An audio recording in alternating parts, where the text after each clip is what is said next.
Hello，我係 Matt 啊。今次大埔嘅大火所導致嘅後果係香港史上最嚴重嘅火災之一。喺呢度希望逝者安息，傷者早日康復。導致咁嚴重嘅後果其實有好多嘅原因，有啲人話係棚網啦，亦都有人話係因為用咗發泡膠而封住個窗。但無論點解個火擴散得咁快都好，每一個火其實都係有起因嘅，而呢啲起因通常都係人為嘅。好多人都冇留意到，原來一個小小嘅舉動可以造成咁大嘅影響。除咗影響其他人之外啦，仲可能會惹上嚴重嘅官非，引來牢獄之災。以下落嚟，我就想分享幾個案例俾大家，希望大家做決定之前諗多幾步。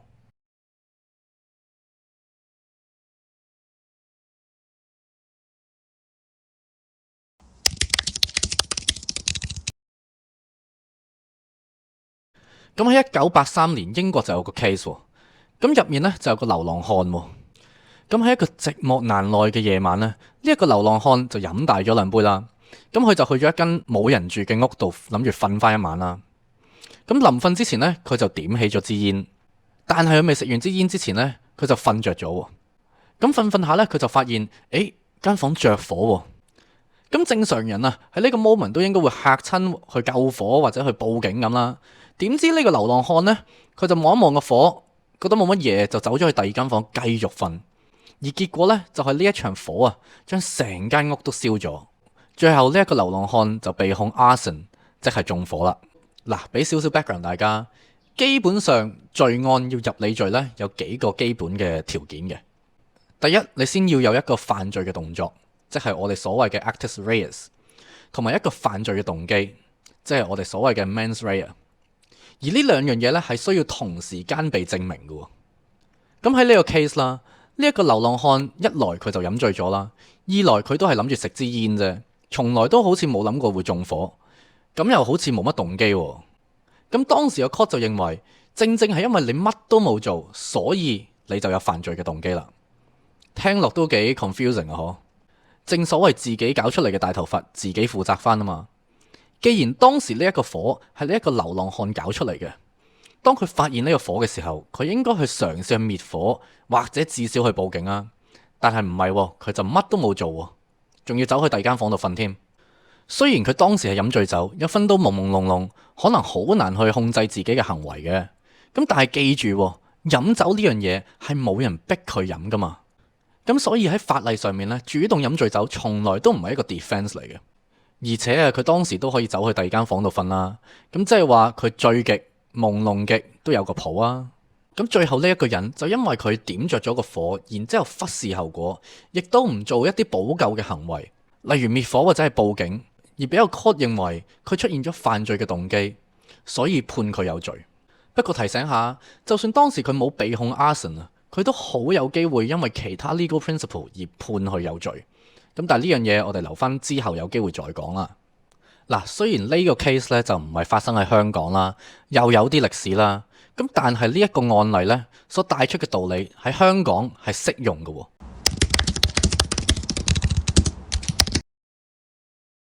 咁喺1996年咧，香港就有個 case，咁入面有一男一女啦。咁個男嘅我哋先叫佢做阿 A 啊。咁阿 A 同呢個女人咧本身係夫妻嚟嘅，咁但係咧佢哋就離咗婚啦。咁個女人咧就保留咗呢間屋企嘅鎖匙，仲會偶然上去過夜添。嗱，至於點解佢會上去過夜，我就唔知啦，亦都唔好問我啊。咁有一晚阿 A 就打完牌翻屋企啦，點知一開門就發現咗呢個女人同另一個男人喺間屋入面。咁呢個新嘅男人我哋先叫佢做阿 B 先啦。咁當時咧佢哋就嚇親啦，阿 B 就入咗房，然之後留翻個女人喺個廳嗰度同阿 A 度嘈交啦。點知嘈下嘈下，阿 A 就嚟了咯。阿 A 佢拎起咗張毛氈點着咗火，然之後一嘢抌落梳化度。咁好快個火就蔓延去客廳啦。